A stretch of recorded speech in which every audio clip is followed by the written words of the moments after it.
In this lesson, we're going to be looking at the first lesson of Chapter 8. At any time, if you don't understand any of the vocabulary words, they are on the front of your notes. So let's take a look and get started. Okay, so our first lesson is going to be over function tables. More commonly known to some of you probably as input-output tables. That's why there's an input and an output. And so we're going to figure out how to fill these out today. Okay, the output is 7 more than the input. So input, that variable is always going to be x. More than is plus. That's how they got the rule x plus 7. So that's why they wrote it right there in the middle. The rule goes in the middle. So x plus 7. Now we have to figure out how to get the 10 to be into the output. And the output letter is actually y. I don't know what's going on there. So all we're going to do is each time we go down, we're going to have plus 7. And it says x, so we're just going to put that number right over here. So 10 plus 7 is 17. 12 plus 7 is 19. And 14 plus 7 is 21. Just like they have over here. Let's do one that's blank this time. So this is a subtraction one. I'm going to go ahead and write subtract 4 all the way down. And then I'm just going to move my x number into the x position right there. So we have 4 minus 4 is 0. 7 minus 4 is 3. And 10 minus 4 is 6.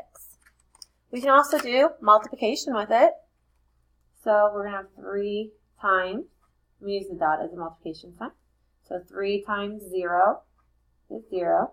3 times 2 is 6. And 3 times 5 is 15. And then over here, we're going to find the input. So we're going to be working backwards. This is a little trickier, and it's going to require more work than going from left to right because we're working out the problems backwards. So I'm actually going to do that work right down here. So we have in this one, so we can find it over here. We know we're going to have 3 times something. We're going to ask ourselves, 3 times what is 6? And that is 2. So the input is 2. 3 times what is 15? That is 5, so our input is 5. 3 times what is 21? And that's 7, so our input is 7. One-step ones are pretty easy, but this one's going to be a two-step because it has multiplication and subtraction. And those kinds we have to work it out a little bit more. I'm going to go ahead and fill in this though right here. We'll have 2 times something minus 1, 2 times something minus 1, and 2 times something minus 1. So I'm going to go over here. I'm going to write the equation. We have 2x minus 1 equals 1. The first thing we're going to do is we're going to bring this guy right here over to here. To do that, we have to add 1 on both sides. So we have 2x equals 2. And the x still needs to be by itself, so we're going to divide by 2. So x equals 1. So we're going to plug that in. 2 times 1 is 2. 2 minus 1 is 1. And that's why our answer is 1 there. So we're going to rewrite 2x minus 1 equals 3. We're going to add 1 to both sides. So we have 2x equals 4. We're going to divide by 2 again. 4 divided by 2 is 2. So 2 times 2 is 4. 4 minus 1 is 3. So 2. Sometimes you might be able to see the pattern and you'll be like, oh, that's going to be 3. Because 2 times 3 is 6. 6 minus 1 is 5. If you can't see that, we're going to show some work again.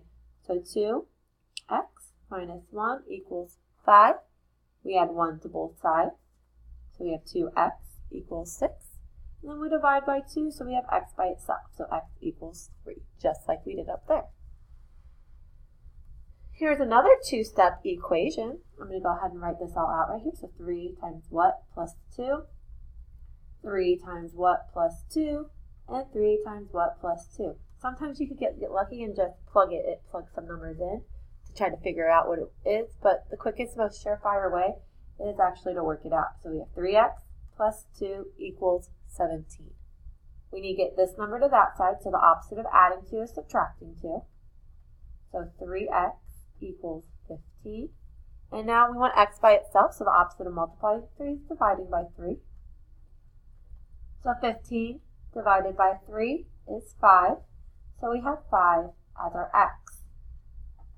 Because 3 times 5 is 15. 15 plus 2 is 17. Let's look at our next one. You might have already figured out the pattern after that one, though.